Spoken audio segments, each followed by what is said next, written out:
Franchise Nutrition and Fitness. My name is Ryan. I'm a registered dietitian. And I'm Matt, a certified personal trainer and certified health coach.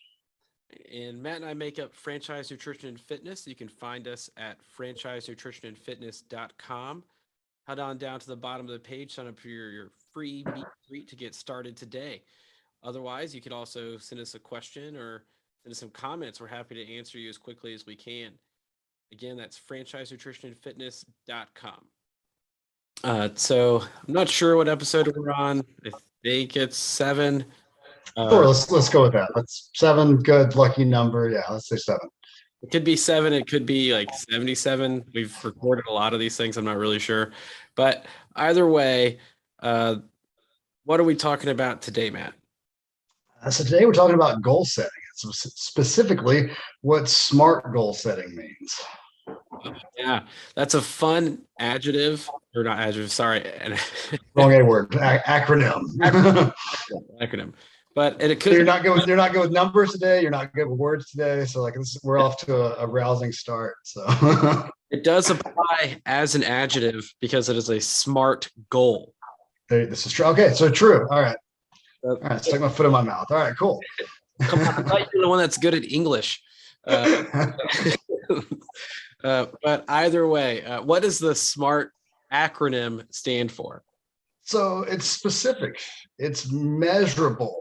The A sometimes it can hear a couple different things. It's either attainable or it's action oriented. R is realistic, and T is time bound. So we'll talk today about when you come up with a goal, whether it's your nutrition goal, whether it's your fitness goal, how to make sure that that goal is SMART. Yeah, that's right. And that's kind of the biggest thing. So whether it's the acronym or the adjective, you really want to be well thought out. And that sometimes comes with practice. For example, this week, I could say that I wanted to eat more. And that's not really specific. It's not measurable. Certainly it's action oriented eating, right? But it's not really relatable because why am I eating more?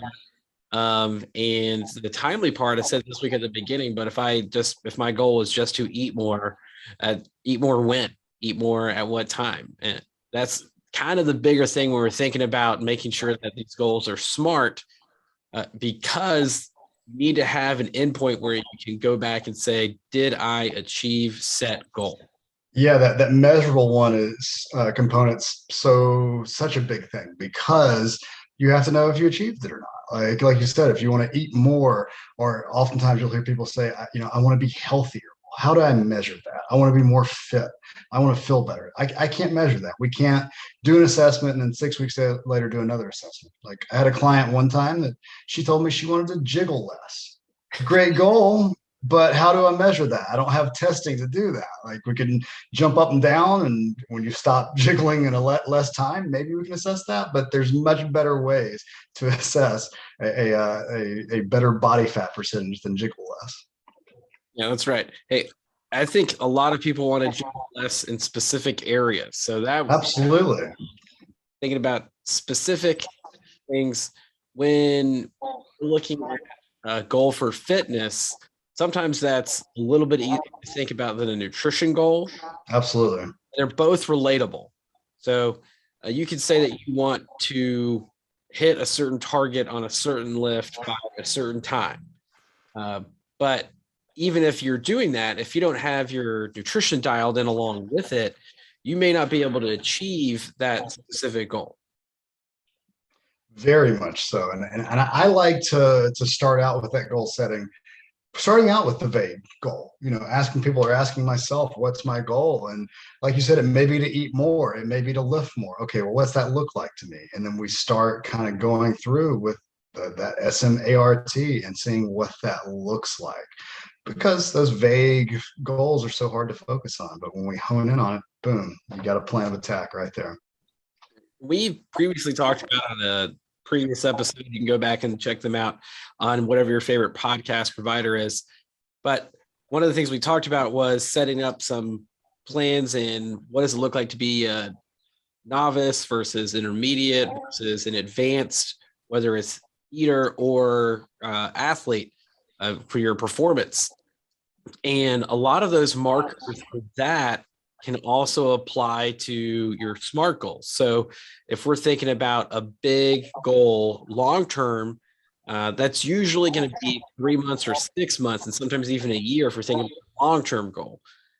So while we're recording this podcast, it's currently April. So Matt, do you have any long term goals that you have that are out 3 months from now or 4 months, 5, whatever? To attend as many Atlanta Braves games as possible. No, so not a nutrition or a physical activity goal. Maybe a physical activity goal since I walk to the stadium. But no, I mean, I right now my main goal is to maintain my current body weight for the next 3 months or so. I mean, in kind of a maintenance phase. Like ideally, like to reduce body fat percentage. Ideally, I'd like to increase what I lift, but right now, I'm happy with where I'm at. So I want to work on maintaining that. So then we go, okay, what's it look like maintaining that? What are my short-term goals that will lead to maintaining that through my diet and through my exercise? What's your long-term goal you've got going on? Oh man, this is fun. It's funny. We'll appreciate this. I signed up for a race, relay race in August. It's at the end of August. I want to say it's August 23rd. But that it doesn't really matter the date. It's just at the end of August. So I got about 5 months to go here for this race. It's a relay race. I'm going to be running a 5K in a relay format. But here's the fun part. It's a beer relay race. So you have to drink a beer, you run a 5K, and it's age graded and sex graded. So if it's a female that is 50 years old, you get X amount of time off for them completing it. But you get 2 minutes off for every person that's on the team that drinks a beer. So Nice. whatever your collective time is, that's how they rank them. But that's not applicable to my goal. So it's age graded. So I'm assuming there's not like the children's 5K with this one, right? Because that'd be fantastic. Well, I was like, hey, kid, you gonna drink that beer?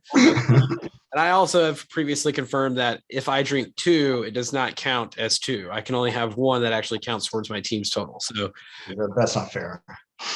right. You got to be the ringer. But here's the goal. So also at this race is a beer mile where you drink 1 beer, you run 400 meters, which would be classically a lap around a track at a school, wherever you go. And then you drink another beer and you do that subsequently until you've run 4 total laps, which would be the equivalent of 600 meters or a mile. So it's 4 beers, 4 laps. And here's the kicker. Here's where the goal comes in. So I signed up for the quote unquote Clydesdale race for this, which is males that are 200 pounds or more. I currently do not weigh 200 pounds. I am currently around 195 pounds. So in order to qualify to run this race in 5 months, I need to gain 5 pounds of body mass within the 5 months. That way I can qualify for the Clydesdale race beer mile. And I'm assuming with our background, you're trying to gain a healthy 5 pounds. You're not. Right. So I'm trying to as healthily gain this 5 pounds as possible within the next 5 months. And so that's my long-term goal. And so a short-term goal will be I need to gain 1 pound a month each month for the next 5 months. So in the next month, I need to gain 1 pound of body mass. I could be really specific where I could say, if I was using fat calipers or body circumference measurements, I could say I want to grow a pound a month without any changes in my body fat. Now, realistically, that is not going to work. You can't necessarily gain weight that fast without gaining some amount of fat mass. So in the SMART goal that we're talking about, it's specific that it's a pound in a month. It's measurable that it's a pound in a month. It's action oriented because I'm going to have to eat and continue to exercise in order that I continue to do that healthily. But the realistic part of it, I can't add in the body fat percentage. I have to stay with just the pound. You can't, it's really unattainable to try and gain weight without gaining some amount of fat. Like it's Yeah, that's where I always laugh at the people, kind of social media influencers and some of our peers in the professional wrestling industry. I gained 20 pounds of muscle in a month. Like, no, you yeah. didn't. If you, especially some of the people that I talk to that are talking about that when they're lose X amount of weight and they say it's all fat. I'm like, there's no way that you lost that amount and it's just fat. Like you, Right, especially in like a short amount of time. They're like, I lost 30 pounds in 30 days and my strength increased. And no. there's this program. I don't want to say it because I don't want to publicize it, but there's this program that's out there that people have to adopt a diet, any diet, and you have to start any exercise routine, and you have to do it for 3 months. And I know the program you're talking about. I have to talk to so many people who tout it. and a lot of people do really well on this program. And I'm not saying that if you did it that you wouldn't do well, but a lot of the people that do really well went from absolutely nothing. Like they didn't monitor their diet at all. They didn't do any exercise program. They hadn't made any lifestyle changes. They haven't done anything to making these changes. And for those people specifically, you will get stronger in that shorter period of time if you add strength training into it because you were doing nothing before and you went to doing something, and you will probably lose weight. A lot of people that are in that new phase, and some of the people that are listening to this podcast, maybe you haven't been working out regularly before and now you're trying to do something different. You are likely to possibly lose a little bit of weight or maybe gain a little bit of weight while you move into a new fitness regime. And that kind of ends up being a little bit difficult to ascertain what the weight gain or weight loss is from, because sometimes it's just water that you're losing and your weight gain is happening because you're maybe eating a little bit more than you did before. Your weight loss is just because you changed some things up. But either way, when we're thinking about actual SMART goals, what happens to a lot of people that do that program is when they complete it, they gain a lot of it back because they didn't set a specific, measurable, action-oriented, realistic, time-oriented goal for. Yeah, that realistic part really comes into play right there. I think for a lot of people, it's not a sustainable approach to their fitness and eating habits. So yeah, you're going to gain it back. It's just like, I know we've harped on it before, and I know it makes your skin crawl probably more so than mine, but talking about a ketogenic diet, you're going to see weight come off if you properly do a ketogenic diet, but it's not realistic and sustainable for the majority of the population to go, I'm going to stay on this for the rest of my life. Yeah, you lose a large amount of water if you on a ketogenic diet immediately. One of the things that happens is every time your body stores protein or carbohydrate, you are storing fat, or sorry, not fat, but you're storing water. But then when you switch to just eating fat, fat doesn't store as much water with it. And so when you cut out a lot of carbohydrates and protein, you lose a lot of water. And so that's kind of where you lose a lot of water when you're on a ketogenic diet. And so it ends up looking like a lot of weight. So remember, 2 cups of water is about a pound, like on a scale. So if you're losing a lot of water, you're losing a lot of weight. It doesn't really equate to something that's very specific or measurable, specific in that you lost weight, but you measurable it. How are you going to know? Like what, like you, and you lost all that water. Like you could lose a lot of water and your skin caliper changes would not change that much. So, and as soon as, if you dehydrate yourself, as soon as you replenish yourself, because I always love people who are like, I lost 2 pounds during my workout. No, you didn't. Go drink some water. water. It is always a funny thing. We have these things we call insensible water loss, and that's usually like somebody sweating insensibly. Like, it's not like you didn't work out. Like it's like your normal day. Like your body naturally releases some amount of fluid throughout the day. You urinate an unknown measure.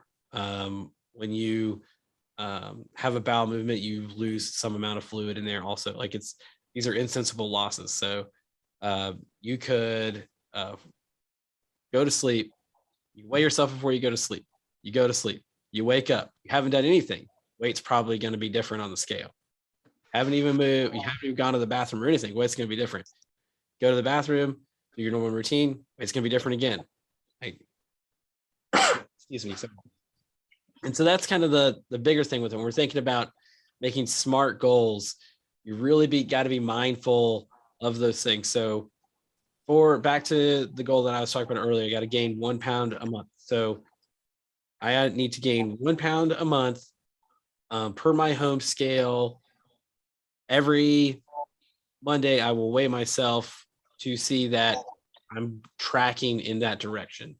That ends up being kind of more of an average kind of thing, but it'll be every Monday after first void in the morning.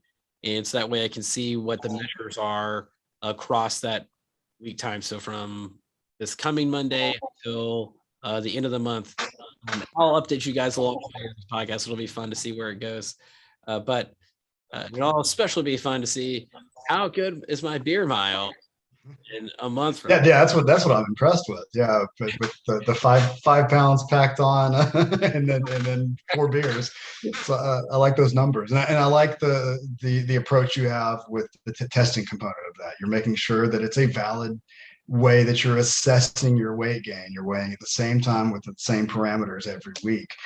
Because I always love using this example for myself. Like I think me, like a lot of people, has a little bit of fun on the weekends. It's always fun for me to like step on a scale middle of the week and then step on a scale Monday morning after a Sunday full of, some enjoyable food and a few alcoholic beverages while watching a football game. I did not gain 5 pounds overnight. I'm I've got extra liquid, extra water from the increased alcohol and sodium intake. So making sure that you're measuring at that same time every week is fantastic and fits right into that SMART goal approach. Right. And I'm one of those weird freak people. There's two sides to this coin. I weigh myself almost every day. There are studies that suggest that would be the easiest way for you to maintain your weight over time, is if you saw it very often. There are other studies that suggest that could create body dysmorphia. So it kind of depends on your relationship with the scale. It's not a measurement of yourself. It's a tool in your toolkit to be able to achieve performance that you want. And that's kind of where I'm at with it. I'm not really shying away from stepping on the scale more frequently. I do know that one of the other things I didn't mention here is that I'm starting to load creatine monohydrate. So I know I'm going to retain some amount of extra water off of that. So realistically, I should easily gain 5 pounds in 5 months, because I'm going to put on probably like a pound or two of water just with the creatine. So that means I really only got to gain like 3 pounds in 5 months. Yeah, perfect. Boom. We're already gaming the system. All right. When you know how to play the game, that's what it's about. I know how the rules are go. And that's the funny thing. We saw this race happen a year ago at the same thing. I was like, I wonder what it takes to get in there. And we thought that it was going to be all these other specific different kind of things. It's just males 200 pounds or more. I was like, oh, that's not that bad. 200 pounds. I can be 200 pounds in 5 months. I can totally do this race. It's going to be great. Now, see, I can't. See, I cut down to 190 recently, and now I'd have to put 10 on. You can do it. I believe in you. Past Matt definitely could do it. there were activity and physical activity and eating behaviors from my teenage years that very easily could make sure I packed on 10 pounds pretty quickly. Right. But on the other side of it, so that's kind of, the eating side is I got to gain that weight, but also on a fitness side of things, I'm not trying to hit a time in that race. I'm going to try to see if I can get I want to get my squat max to be over what did I write down the other day? 335 in the next 5 months. So 335 pounds on a squat, 1 rep max. I do think it's achievable. I hit 275 a couple of months ago on a 5 sets of 2 reps. So I definitely think I can get to 335 in 5 months. And I also to be mindful of, I'm only working out 3 times a week doing total body things. And that's kind of the whole, is it realistic? I think you're to get stronger in the squat, you got to squat a lot. So doing squats 3 times a week and trying to get closer to that total. But that's, I'm just doing really simple bench, squat, deadlift 3 times a week. And then one of the other days, sometimes I'm able to do like a total body weight thing, but it's kind of the more specific thing, back to SMART goals, being specific, measurable, action-oriented, realistic, and timely. Do you have any, you said you want to maintain your body weight over the next 5 months. Do you have any fitness related goals that you want to achieve? Yeah, absolutely. Like I want to get back to bench pressing 300 pounds, which is stupid with my shoulders and elbows, but it's still something I want to do. Currently, I'm at about 275, 1 rep max. So definitely focusing on lower rep ranges, definitely benching more than focusing on accessory lifts and things like that. So yeah, within the next 3 months, I think 300 is achievable again. It's going to be even more fun at a lighter body weight now, because the last time I did it, I was about 10, 12 pounds heavier. Right. Yeah, that's the whole thing. I hit the 275 a couple of weeks ago, or a couple of months ago at this point in time, sorry. And I was a little bit lighter, like just barely lighter. So I think the added weight is going to help me get closer to that 335 a little bit faster. It's kind of one of the things, you want to get stronger. Sometimes you got to accept that you're going to have to get a little bit more weight on there. You got to add a little bit of weight in order to do that, because you're trying to build mass, right? Trying to build your lean body mass. That way you can get stronger. So you're going to have to cultivate some mass. Yeah, it's always kind of, on the opposite end. As you cut weight, you start seeing kind of some of your maximal lifts going down, and you have to kind of check your ego out the door and go, hey, what was my goal here? My goal was to lose weight. Awesome, I lost weight, I lost body fat, but I also lost a little bit of strength.